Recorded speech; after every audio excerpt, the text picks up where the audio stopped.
Mundo, estamos aqui na nossa primeira revisão, né?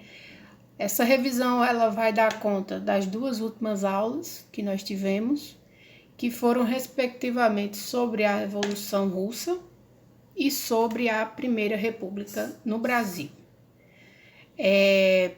O objetivo dessa revisão é, obviamente, né, relembrar vocês os conteúdos que já foram repassados e preparar vocês para a nossa atividade que virá na próxima aula, né, na próxima semana. Então, vamos lá. Revolução Russa, aula de 5/5/2020. Bom, então, sobre Revolução Russa, é importante começar a lembrar, né, um dos pontos principais que a gente vai discutir aqui, é sobre a constituição da Sociedade Imperial Russa, né? É importante que vocês lembrem o seguinte: a sociedade russa imperial, ela era extremamente desigual e ela era, no sentido, ela era constituída por classes sociais muito bem definidas.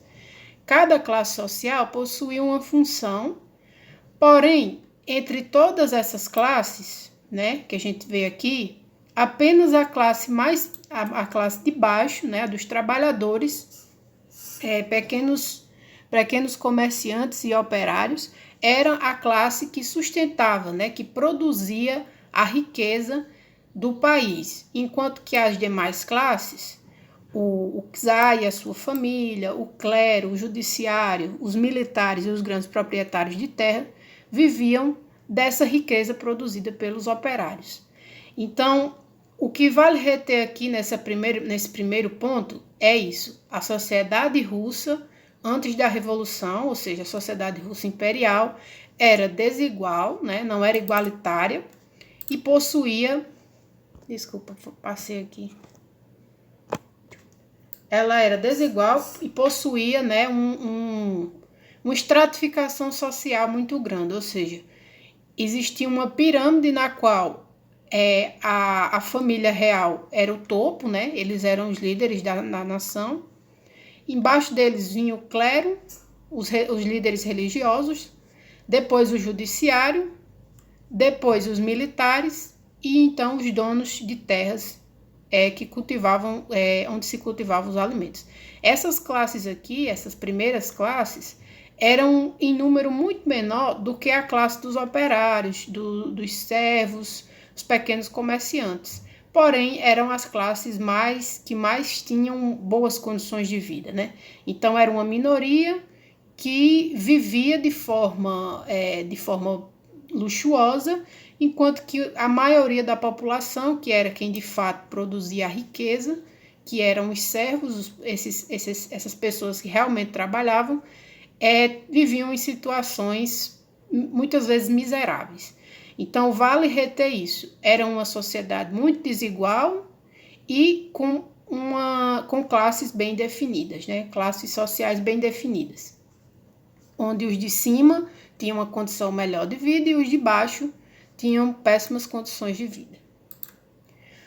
O próximo ponto que vale a pena reter na nossa aula sobre Revolução Russa foi o contexto das guerras e as crises na Rússia do século XX. A Rússia, no início do século, ela travou algumas batalhas que foram muito importantes para se constituir na Rússia, né, uma situação muito caótica.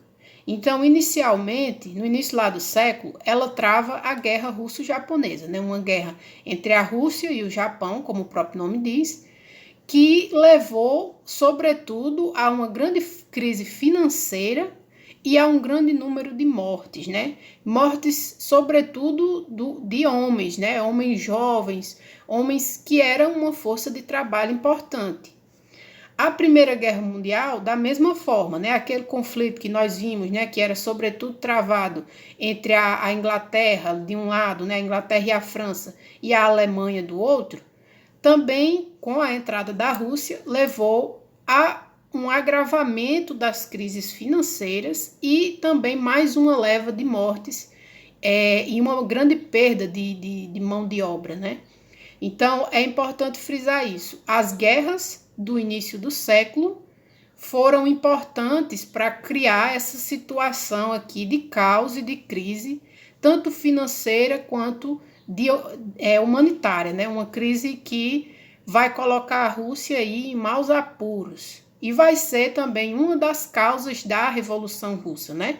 A gente está vendo aqui a primeira causa da Revolução, seria então essa sociedade desigual, formada, né, por essas classes bem definidas. Depois você tem essa conjectura, essa situação aqui específica das guerras. E agora nós vamos ver outro contexto que vai levar à Revolução, né? Você tinha na Rússia alguns grupos políticos que pregavam, né, determinadas formas de resolver aquela situação que a Rússia estava envolvida, né?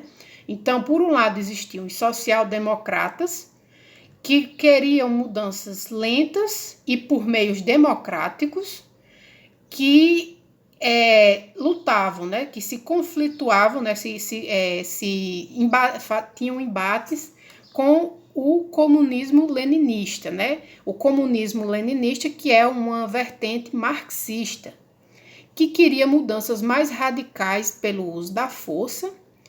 E esses dois grupos, o grupo da social-democracia vai fundar ali o Partido Menchevique, a parte do Partido Menchevique, e a parte dos marxistas vai fundar o Partido Bolchevique. Então, esses vão ser os principais grupos que vão se enfrentar no contexto da Revolução Russa para ver quem é que vai assumir o governo revolucionário, né, mais à frente. Então, no contexto pré-revolucionário, né, antes de estourar a Revolução, existiam esses dois grupos e cada um deles ficava, né, tentando atrair seguidores, né, de alguma forma atrair seguidores com suas pautas. Os social-democratas com pautas mais democráticas e os comunistas leninistas com pautas um pouco mais radicais.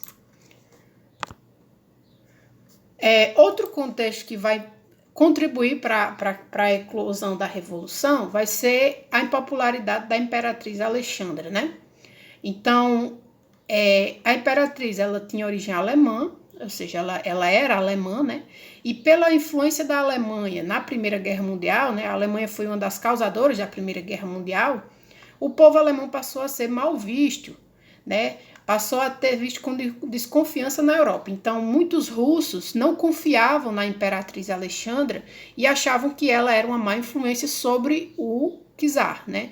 Então, muitas vezes, muitos dos problemas da Rússia foram atribuídos à Imperatriz Alexandra e não à falta de experiência e a falta de competência do czar em resolver os problemas. Isso aqui é um ponto muito importante, né?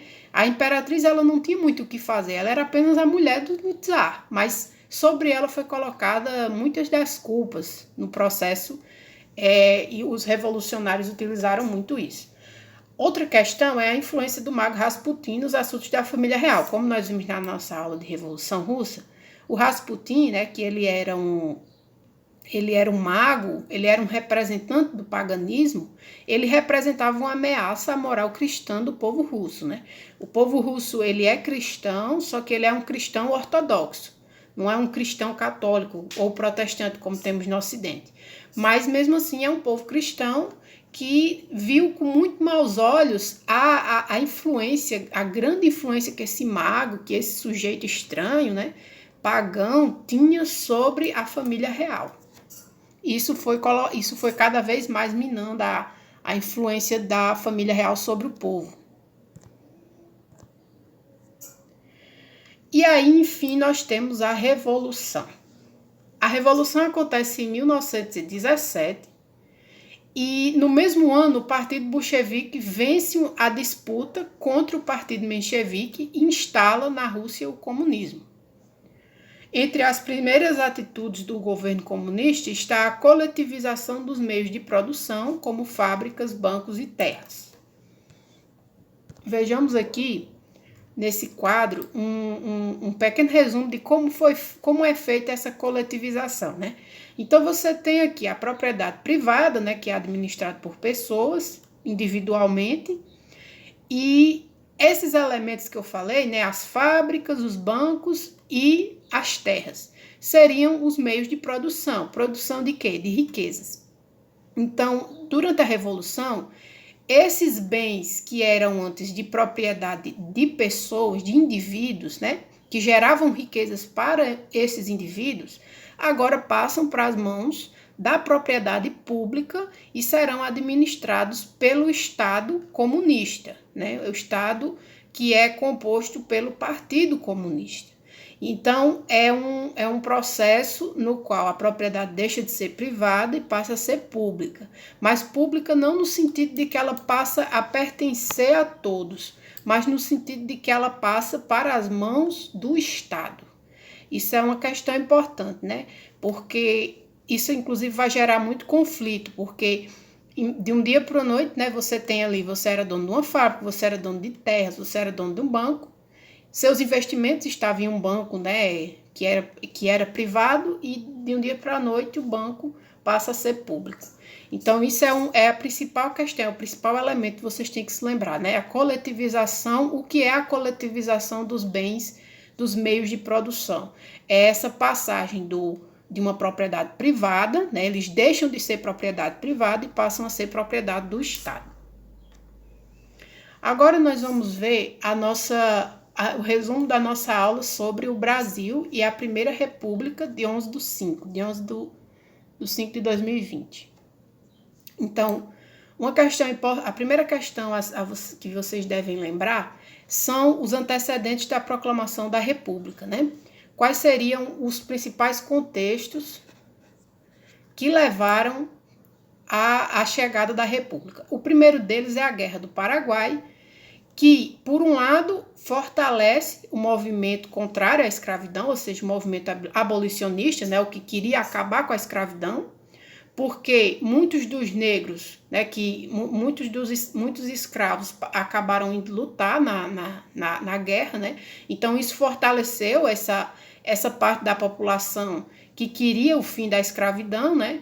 Porque, ou seja, se os negros foram aceitos no exército como soldados, eles também mereciam ser aceitos como cidadãos, né?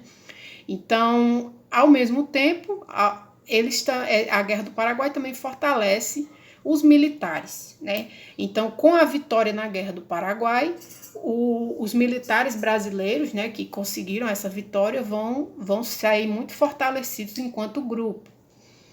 E nisso aí eles vão acabar pedindo melhorias de vida, várias questões, né? A primeira Revolução Industrial também vai ser um fator, porque ela demanda novos mercados para seus produtos, né? O que seria isso? Novos compradores, novos consumidores.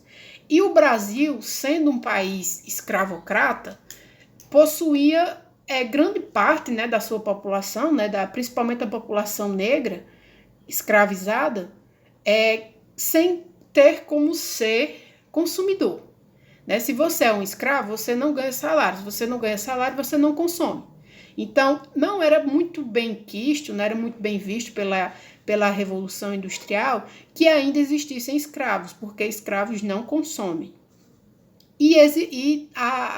Durante a Revolução Industrial, também esses países, né, que se industrializaram, como a Inglaterra, sobretudo, exigiam mais liberdade econômica para negociar os seus produtos. Então, não era interessante também que existissem ainda monarquias, como era o caso do Brasil, né, que era uma monarquia onde não existia tanta liberdade econômica, onde a economia era muito controlada ainda. Então, era isso que a Revolução Industrial trouxe, né? Ela queria novos mercados, queria novos consumidores e exigia também mais liberdade econômica. E, por fim, a abolição da escravidão de 1888, né? Que é diretamente ligada à Guerra do Paraguai, né, a esse fortalecimento do movimento anti-escravidão. A Lei Áurea, assinada em 1888 pela Princesa Isabel, vai ser mal vista entre os grandes proprietários de terra que dependiam da mão de obra escrava, né? Nesse dependiam, coloquei uma aspas aí, porque, na verdade, eles se utilizavam da mão de obra escrava para lucrar ainda mais, né? Ninguém depende de escravidão, né? Escravidão é algo abominável e ninguém precisa de escravidão para sobreviver ou para lucrar, né? O lucro, ele vem independentemente dessa questão, mas na visão daqueles grandes proprietários, perder os seus escravos, né, a libertação desses escravos foi algo muito, muito danoso, muito ruim, né? Então eles vão se colocar também contra a monarquia, né, contra a monarquia na figura da princesa Isabel por ela ter assinado essa lei. Então, os projetos que nós vamos ter de república, né, é outra questão importante. Essa é uma das mais importantes, inclusive vocês têm que atentar para isso. Existiam 3 projetos de república que estavam ali sendo debatidos no contexto antes da república ser proclamada, né? Então, por um lado, nós tínhamos os militares. Como nós vimos ali lá no início, eles saíram fortalecidos da Guerra do Paraguai e agora eles estavam demandando mais poder, né? Cada vez mais poder, que queriam uma ditadura com poder centralizado na figura do presidente, né? Esse era o objetivo dos militares. Essa ditadura também ia ser pautada em alguns ideais, né? Como o ideal de ordem e de progresso, né? Então são os ideais chamados positivistas, que os militares da época seguiam, ordem e progresso, que inclusive a gente vai ver aí, que a gente viu na nossa aula, né, que no final das contas até a nossa bandeira possui esse lema, né, possui esse lema na bandeira do Brasil, está lá estampado, ordem e progresso. É um lema dos militares positivistas no contexto da Revolução, se eu quero dizer revolução, no contexto da República. Os grandes proprietários de terra, por sua vez, queriam uma república federalista com autonomia dos estados, como foi nos Estados Unidos. E por que eles queriam isso? Para que pudessem manter, eles ainda tinham uma esperança de retornar, né, de reverter o processo de libertação dos escravos, né? Então, eles queriam uma liberdade para os estados, para que cada estado pudesse produzir suas próprias leis, né, suas próprias regras, igual foi feito nos Estados Unidos, né, e assim é feito até hoje. Nos Estados Unidos, cada estado tem autonomia para criar suas próprias leis. E o terceiro grupo era os grupos urbanos, que queriam uma democracia liberal, pautada na igualdade jurídica, seguindo o modelo da Revolução Francesa. Então, os grupos urbanos, eles queriam uma liberdade total, né? Eles queriam a criação de uma república liberal, uma república no modelo francês, que daria igualdade, liberdade, fraternidade para todo o povo. E, obviamente, esse grupo aqui, como era o grupo mais economicamente mais fraco e que não possuía também tanta adesão, né? Era um grupo de idealistas. Quem acabou vencendo foram os militares, os grandes proprietários de terra, que estabeleceram uma junção, né, desses dois modelos.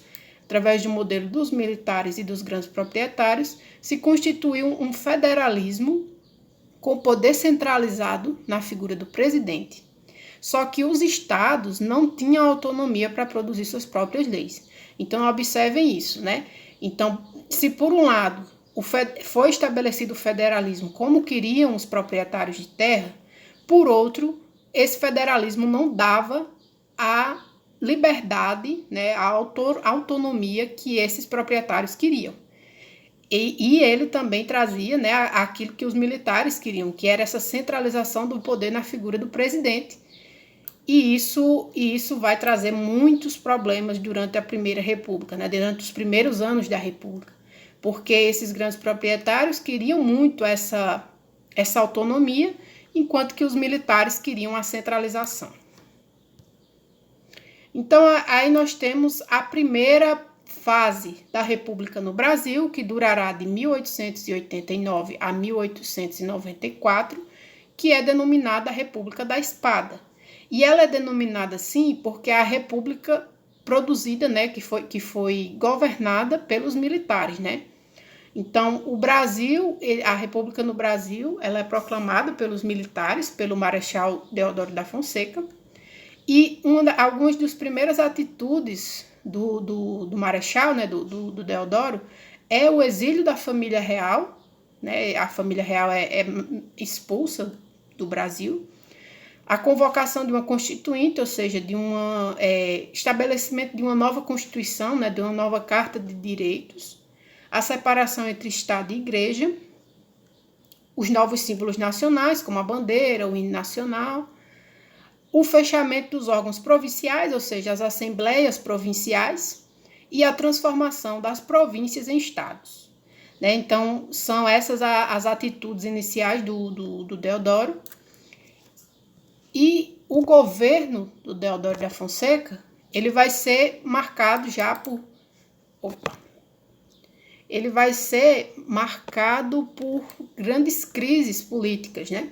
Então, já em agosto de 1891, a Assembleia, né, que é a Assembleia Constituinte, aquela Assembleia que foi convocada lá no início, tenta passar uma lei de responsabilidade que limitava o poder do presidente. Essa lei de responsabilidade vem quando essa Assembleia que foi formada percebe uma tendência do presidente de autoritarismo, né? Então, o presidente, o Marechal, ele se sente ameaçado e em 3 de novembro de 1891 ordena o fechamento desse congresso, né, dessa primeira Assembleia. Isso gera uma série de questões, né, e uma delas é a primeira revolta da Armada, de 23 de novembro de 1891, quando o almirante Custódio de Melo, a bordo do encoraçado Riachuelo, ameaça bombardear o Rio de Janeiro caso Deodoro não renuncie. Então, é uma questão interessante, né? O Deodoro era do Exército, porém, dentro do próprio Exército existiam grupos que eram contrários ao Deodoro. Não? E dessa rixa surge essa revolta da Armada, né? Onde o Rio de Janeiro é ameaçado de ser bombardeado caso o Deodoro não renuncie. Ele renuncia, né? E seu vice, o Marechal Floriano Peixoto, assume. No governo do Floriano Peixoto, né, que é o segundo presidente do Brasil, nós vamos ter algumas medidas populares, né, para a contenção popular. Uma delas é a baixa do preço da carne, das casas e a diminuição dos impostos. O Floriano faz isso para tentar conter qualquer revolta popular que possa vir contra seu governo. Por outro lado, ele começa um processo de perseguição dos apoiadores de Deodoro nos estados. Então, isso deixa claro que tanto o Deodoro quanto o Floriano Peixoto eram governantes autoritários, né? Quando o Floriano entra, ele começa a perseguir os aliados do presidente anterior. Isso leva à segunda revolta da Armada, né? Onde novamente a Marinha ameaça bombardeios contra a cidade do Rio de Janeiro, exigindo a renúncia do presidente. Só que dessa vez, essa revolta ela vai ser muito suprimida, né? Ela vai ser combatida pelas forças do Floriano Peixoto, gerando várias mortes, né? E várias consequências. Outra questão que vai surgir no governo do Floriano Peixoto é a Revolução Federalista, uma guerra civil entre um grupo que queria mais independência para os estados e outro grupo aliado ao presidente Floriano que pretendia uma maior centralização do poder. Então, vocês observam aqui que aquela questão que eu falei lá no início, de que as duas visões de república, né, a visão dos militares e a visão dos grandes proprietários de terra, ela não vai se resolver, né, com a proclamação da república. Essa vai ser uma questão que vai persistir por muito tempo ainda, chegando a gerar, inclusive, um conflito, né, uma espécie de guerra civil entre essas duas visões de governo, né, uma visão mais centralizada e uma visão mais autônoma para os estados. Então, todas essas esses conflitos que se seguem aqui vai levar, né, a que eventualmente Floriano Peixoto também saia do poder, né? E novas eleições são convocadas para o ano de 1894, quando tem início o período chamado de República Oligárquica.